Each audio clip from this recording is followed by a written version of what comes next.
So really glad that Claire's sharing it with us. We get that privilege. All right, can you hear me okay? Thank you, Manjiri. That was really lovely. That was a beautiful, beautiful memories. Love that. Well, my story is going to be very different. About 5 years ago, I started taking storytelling classes, and I was doing okay with the personal stories. But in the folk tales class, I couldn't get excited about telling stories of clever spiders or wise foxes. I just wasn't feeling it. Talking animals is not so much. Now the storytelling teacher was really good at these teachers, but at these types of stories, but I wasn't really moved to tell anything like that. And frankly, I was disappointed in myself. And I think my teacher was also. Well, a week or so later, I was surfing the net. I was looking into a Louisiana music festival Cajun event, and there was a graphic on the poster of a blue dog. Now, some of you know that there is an artist in New Orleans called George Rique, if I'm pronouncing it right, called the Blue Dog series, and he had named this picture Rougarou, and that's French for Wolfman. I'm going to put some pronunciations, by the way, in the window here in the chat so people know what I'm talking about. Send this here. Right. Let me send this here. Got that. All right. So I see this picture and I read about it. I find out that the Rougarou is a werewolf-like swamp beast. Now I thought, wow, now that is an animal I can get into. I've got to go find the ultimate Rougarou story and come back and impress my teacher. I hope you'll love it. Now, doing my research got to be problematic because the Cajun French takes liberties with the French from France and turned Rougarou into Rougarou. So I had to search for stories on both spellings. Rougarou was always in Louisiana, or in the South, I should say. And the story of the Rougarou descended from the Loup-garou stories from Arcadia in New France before it was Canada. And what we ended up finding too is the Rougarou stories ended up to be boogeyman stories. Come straight home, or the Rougarou will get you. But in Lacadie, he was a wolf man. And I really wanted to find the quintessential Rougarou trail or Rougarou trail that would impress my instructor next semester. I won't bore you with all the research I did. I went down a really deep rat hole, got tons of materials. But I did make a call to a library in Louisiana, and the library said, oh, you should talk to Jonathan Foray. He produces the Rougarou Festival in Houma, Louisiana. What? Rougarou Festival? Oh, beside myself. So Jonathan was very helpful. We talked about it.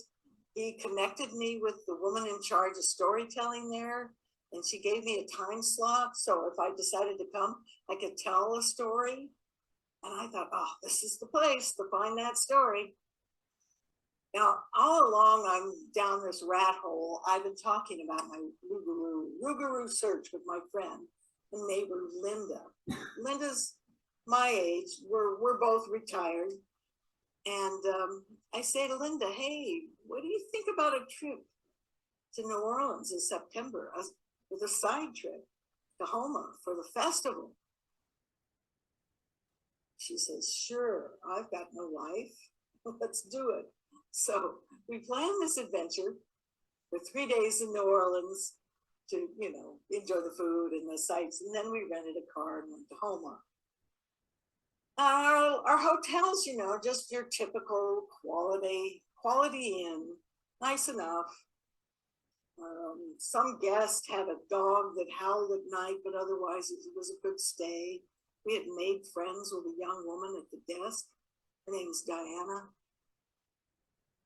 Now, having traveled all this way, I would like to say this was a successful trip, but it wasn't. It was disappointing all the way around. The festival was a small neighborhood thing with, like jams and potteries and some guy playing folk songs. The storytelling was just reading books to kids. I think it was just really a tented area for hot and tired parents to park and to cool down, but it was 110. And the story that I prepared was not a kid's story. The other thing is about the festival. It's the Rougarou festival, but it was really all about zombies.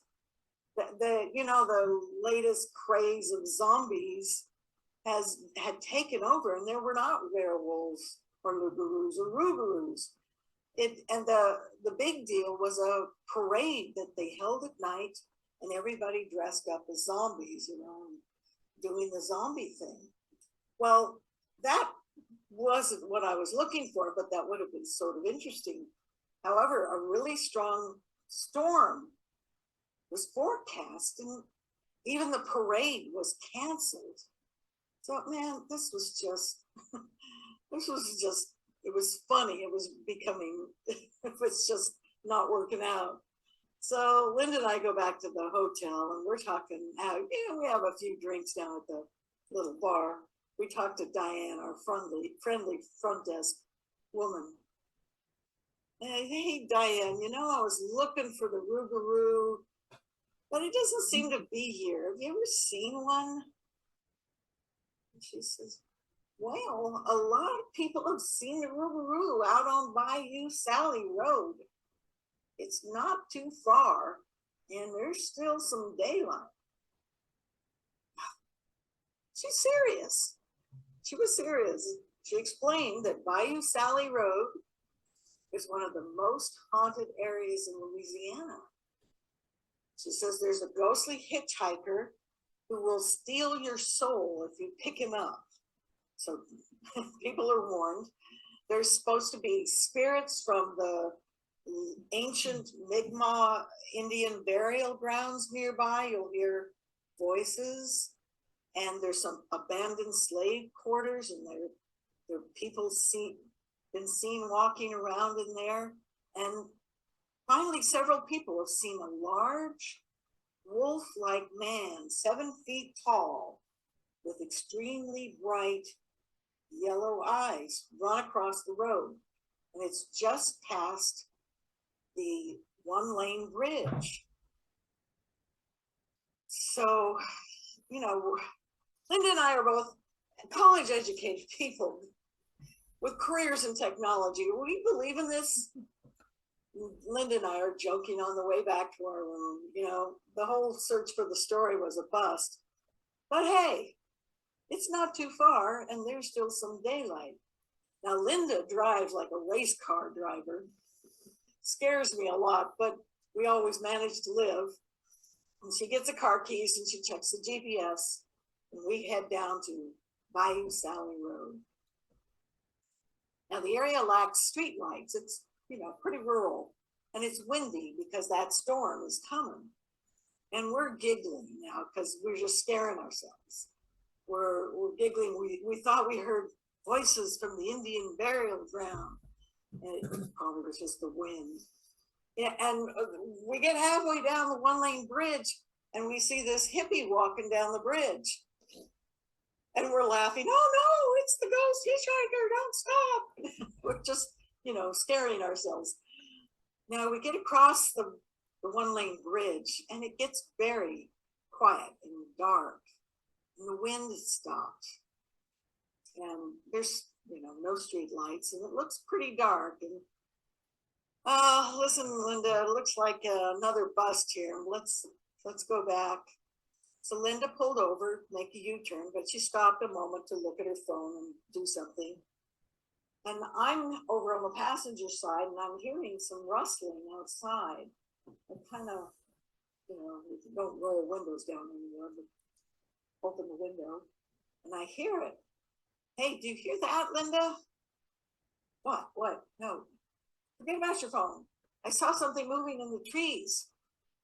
And, and then he was standing there. He was standing like a man, only not a man. Let's get the hell out of here. And even though Linda doesn't see what I see, she guns it. And she's looking in back of her rear view mirror and she sees these two bright gold eyes on the tall creature following us. And I turn to and I see it. It's got ears like a dog. Oh shit. And it's keeping up with us as we go, keep going. It's not getting smaller. It seems to keep up with us. And we're just going, oh my God, drive like hell, Linda. We get back to the hotel. Linda's skills have saved us again. We run upstairs and we're both giggling and scared. And we pull the curtains closed and make sure our doors are locked. And for me, it was really difficult to sleep that night. And that guest dog was howling again outside.